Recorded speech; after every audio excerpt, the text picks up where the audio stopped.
Hi guys, public எக்ஸாம்க்காக 12th தமிழில் லாஸ்ட்டாக first 2 யூனிட்டோட 1 marks, அதாவது கிரியேட்டிவ் 1 மார்க்ஸ் என்னெல்லாம் கேட்கலாம் அப்படின்னு சொல்லிட்டு பார்த்துட்டு இருந்தோம் இல்லைங்களா? ஸோ அதோட கண்டினியூவாக இப்போ நான் வந்து என்ன பார்க்க போகிறோம்னா, 3rd யூனிட்ல இருக்கக்கூடிய கிரியேட்டிவ் 1 மார்க்ஸ் என்னென்ன அப்படிங்கிறதான் பார்க்க போகிறோம். ஓகேங்களா?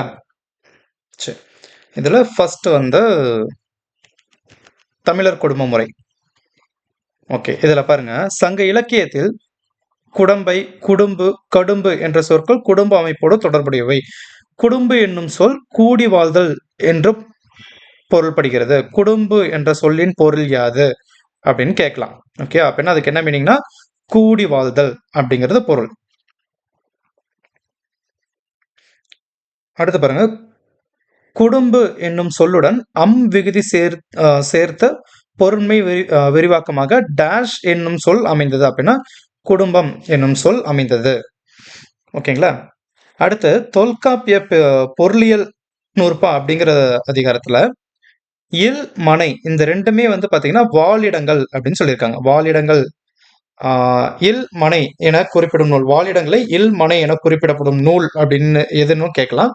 தொல்காப்பியம்னு நம்ம சொல்லலாம். இல்லைன்னா தொல்காப்பிய பொருளியல் நூற்பா டேஸ் டேஸ் ஆகிய 2 வாழிடங்களை குறிப்பிடுகிறது அப்படின்னு கேட்டாங்கன்னா இல் மனை அப்படின்னு நம்ம எழுதலாம். ஓகேங்களா? அடுத்து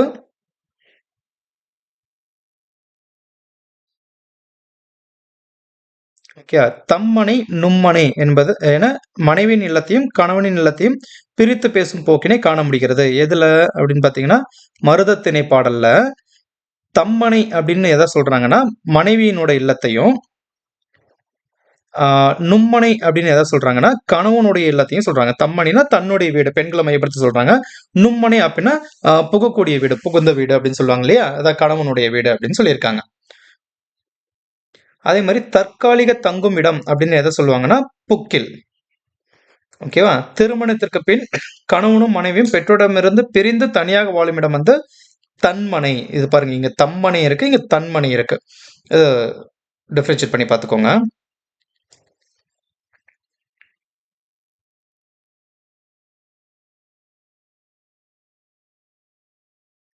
ஓகேவா?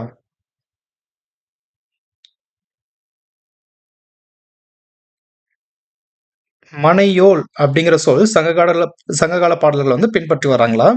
அது கூட மீனிங் என்ன அப்படின்னா வாழிடம் தான். ஓகேங்களா? மனையோல் அப்படின்னா வாழ்விடம் அப்படிங்கறது அர்த்தம். அது ஒரு 1 மார்க் கொஸ்டின். ஓகே, மனம் புரிந்து கணவனும் மனைவியும் சேர்ந்து இல்லற வாழ்வில் ஈடுபடக்கூடிய தொடக்கமே மணந்தகம். கணவனும் மனைவியும் சேர்ந்து கல்யாணம் பண்ணிக்கிட்டு இல்லற வாழ்க்கையில் ஈடுபடுறாங்க இல்லையா? அதை வந்து என்னன்னு சொல்லுவாங்கன்னா மணந்தகம் அப்படின்னு சொல்லுவாங்க.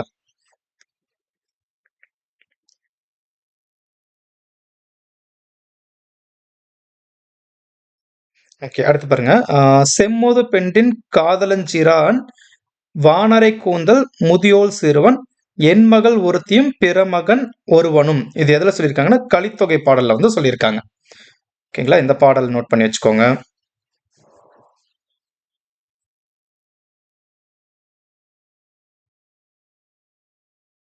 ஓகே, சங்க காலத்தில் பெண் திருமணம் செய்த பின்னரும் தன் இல்லத்திலேயே தொடர்ந்து வாழ்க்கை நடத்தும் முறையை வந்து என்னன்னு சொல்லுவாங்கன்னா தாயமுறை அப்படின்னு சொல்லுவாங்க. இது என்ன சொல்லுவாங்கன்னா தாயமுறை அப்படின்னு சொல்லுவாங்க. இதையும் நோட் பண்ணி வச்சுக்கோங்க. முடிஞ்ச அளவுக்கு எல்லாமே ஒரு நோட் வச்சு நீங்க நோட் பண்ணிட்டே வந்தீங்கன்னா உங்களுக்கு இன்னும் பெட்டரா இருக்கும். இல்லைனா கூட ஒன்றும் பிரச்சனை இல்லை. இந்த வீடியோவை ஒரு 2 தடவை நீங்க ரிப்பீட்டடா பார்த்தீங்கன்னா உங்களுக்கு மைண்ட்ல ஃபிக்ஸ் ஆயிடும். ஓகே, அடுத்த தாய் வழி குடும்பம்ல வந்து பாத்தீங்கன்னா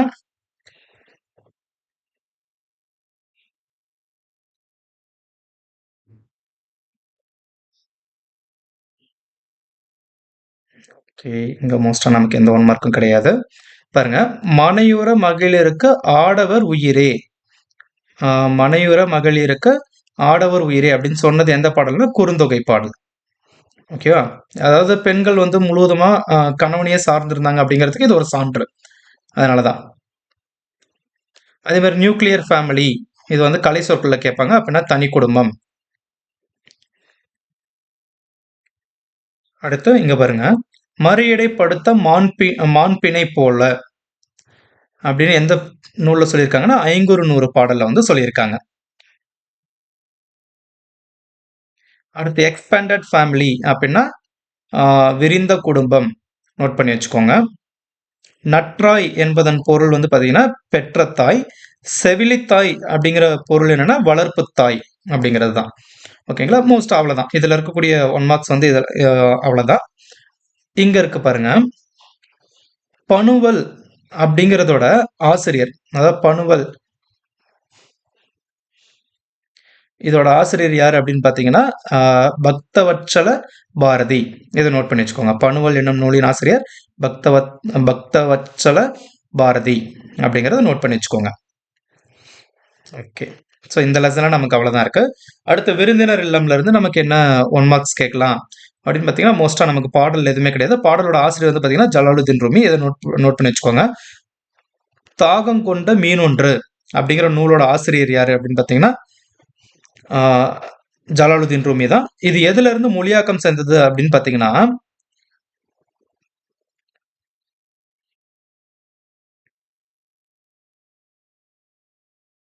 சாரி, தாகம் கொண்ட மீனொன்று அப்படிங்கிற பேர்ல மொழிபெயர்த்தது யார் அப்படின்னு பாத்தீங்கன்னா என் சத்தியமூர்த்தி. ஓகேங்களா, ஆங்கிலத்துல மொழிபெயர்த்தது யார் அப்படின்னு பாத்தீங்கன்னா கோல்மன் பாக்ஸ் அப்படிங்கிறவர் தான் ஆங்கிலத்துல வந்து மொழிபெயர்த்தாரு. ஓகே, இதுக்கு அடுத்து இங்க இருக்க பாருங்க, ஜலாலுதீன் ரூமி எந்த நாட்டை சேர்ந்தவர் அப்படின்னு பாத்தீங்கன்னா ஆப்கானிஸ்தான் நாட்டை சேர்ந்தவர். பாரசீகத்தின் மிக சிறந்த கவிஞர்களுள் ஒருவர். இதை நோட் பண்ணி வச்சுக்கோங்க. சூஃபி தத்துவ படைப்பான மஸ்னவி. சூஃபி தத்துவ படைப்பு எதுன்னு கேட்டாங்கன்னா நம்ம என்ன எழுதணும்? ஒண்ணு மஸ்னவி, அப்படி இல்லைன்னா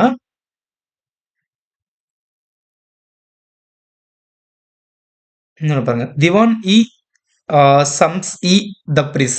இது ரெண்டுமே வந்து பாத்தீங்கன்னா சூஃபியோட தத்துவ படைப்பு தான்.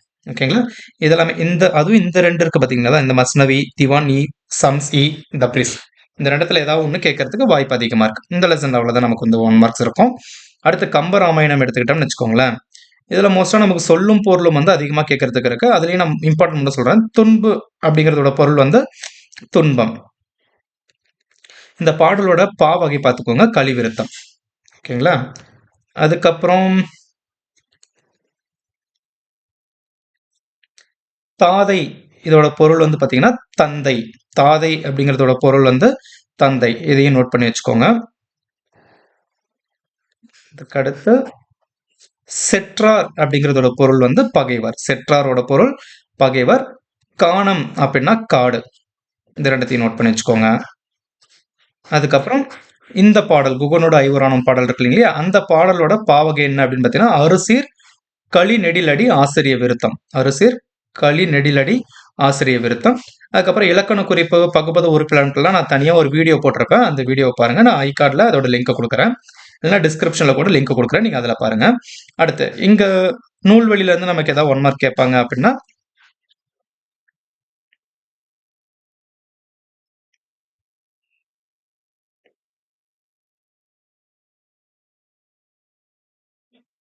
ஓகே, கம்பர் தான் இயற்றிய நூலுக்கு இட்ட பெயர். கம்பர் தான் இயற்றிய நூலுக்கு இட்ட பெயர் அப்படின்னு பாத்தீங்கன்னா ராமாவதாரம். கம்பர் வச்ச பேர் வந்து பாத்தீங்கன்னா ராமாவதாரம் தான். ஓகேங்களா, கம்பர் டேஸ் நூற்றாண்டை சேர்ந்தவர் அப்படின்னா 12ஆம் நூற்றாண்டை சேர்ந்தவர். அடுத்து கம்பரை ஆதரித்த வள்ளல் யாரு அப்படின்னு சொல்லி ஒரு கொஸ்டின் கேட்கலாம். சடையப்ப வள்ளல், அது ஞாபகத்தில் வச்சுக்கோங்க. கம்பரை ஆதரித்த வள்ளல் சடையப்ப வள்ளல்.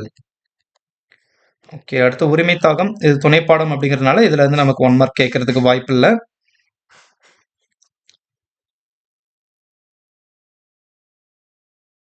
இருந்தாலும் ஒருமை தாகம் என்ற சிறுகதையில் பூமணி சிறுகதைகள் என்னும் தொகுப்பில் உள்ளது. பூமணி சிறுகதைகள் அப்படிங்கிற தொகுப்புல தான் இந்த ஒருமை தாகம்ங்கிறது இருக்கு. இதோட ஆசிரியர் யார் அப்படின்னு பாத்தீங்கன்னா பூ மாணிக்க வாசகம். இதை மட்டும் ஞாபகத்தில் வச்சுக்கோங்க. பூமணி சிறுகதைகள் என்னும் தொகுப்பின் ஆசிரியர் அப்படிங்கிறது யாருன்னா பூ மாணிக்க வாசகம்.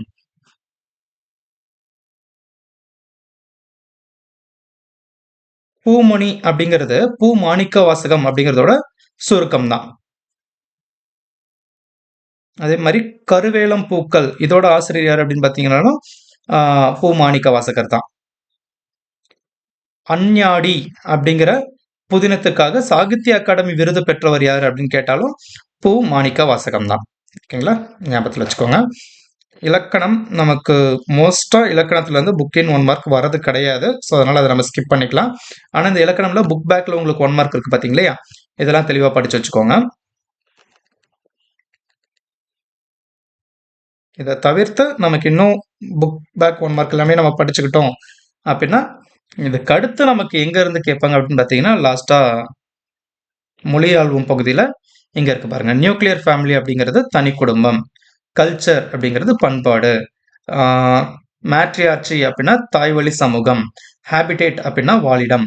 இதை தவிர்த்து இந்த அறிவை விரிவு செய்யணும் ஒரு டாபிக் இருக்கு பார்த்தீங்களா, இதுதான் ரொம்ப முக்கியம். கம்பர் யார் அப்படிங்கிற நூலோட ஆசிரியர் வந்து பார்த்தீங்கன்னா வா சுபமாணிக்கம். சக்கரவர்த்தி திருமகன் இதோட ஆசிரியர் ராஜாஜி. ஜலாலுதீன் ரூமியின் கவிதைகள் இது எழுதுனது ஜலாலுதீன் ரூமி தான். வயிறுகள் அப்படிங்கிற ஆசிரியரோட நூல் அப்படிங்கிற நூலோட ஆசிரியர்னா பூமணி. இது ஒரு கவிதை சிறுகதை தொகுப்பு. இதை ஞாபகத்தில் வச்சுக்கோங்க. ஓகே, தேர்ட் யூனிட்ல நமக்கு இருக்கக்கூடிய 1 மார்க்ஸ் வந்து இவ்வளவுதான். அதாவது அடிஷனல் 1 மார்க்ஸ் வந்து இவ்வளவுதான். இது இல்லாம நீங்க புக் பேக் 1 மார்க்ஸ் கொஞ்சம் படிச்சிட்டீங்க அப்படின்னா உங்களுக்கு 1 மார்க்ல எந்த மிஸ்டேக்குமே வரதுக்கு வாய்ப்பு இல்லை. இதே மாதிரி அடுத்த 4th யூனிட்டுக்கான 1 மார்க்கே நம்ம வந்து அப்லோட் பண்ணுவோம். அந்த 1 மார்க்கும் உங்களுக்கு வந்து வேணும் அப்படின்னா நீங்க ஜஸ்ட் நம்ம சேனலை சப்ஸ்கிரைப் பண்ணி வச்சிருந்தா மட்டும் போதும். ஆட்டோமேட்டிக்கா உங்களுக்கு நோட்டிபிகேஷன் வந்துடும். ஆல்ரெடி 2 யூனிட்டோட 1 மார்க்ஸ் வந்து அப்லோட் பண்ணிட்டோம். அதையுமே பார்த்துக்கோங்க. உங்களுக்கு ஒரு பெட்டர் எக்ஸ்பீரியன்ஸ் கிடைக்கும். ஏன்னா கம்பேர் பண்ணி பாருங்க. ப்ரீவியஸ் இயர் கொஸ்டின் பேப்பர்ஸ், இந்த இயர்ல வச்ச எல்லா டெஸ்ட் கொஸ்டின் பேப்பர்ஸையும் எடுத்துட்டு 1 மார்க்ஸ் வந்து இப்போ நாம சொன்னது புக் பேக் இதெல்லாம் வச்சு கம்பேர் பண்ணி பாருங்க. அப்போ உங்களுக்கு தெரிஞ்சிடும் நம்ம போடக்கூடிய வீடியோ எவ்வளவு முக்கியம்ட்டு. ஓகேங்களா? நிறைய பேர் நம்ம சேனலை சப்ஸ்கிரைப் பண்ணாம தான் பார்த்துட்டு இருக்கீங்க. ஸோ அதனால சப்ஸ்கிரைப் பண்ணிட்டு பாருங்க. முடிஞ்ச அளவுக்கு உங்க ஃப்ரெண்ட்ஸுக்குமே ஷேர் பண்ணுங்க. ஏன்னா அவங்களுக்குமே தேவைப்படலாம் இல்லையா? ஸோ ஷேர் பண்ணிட்டு அவங்களையுமே சப்ஸ்கிரைப் பண்ண சொல்லிருங்க. அடுத்த வீடியோவில் நம்ம பார்க்கலாம்.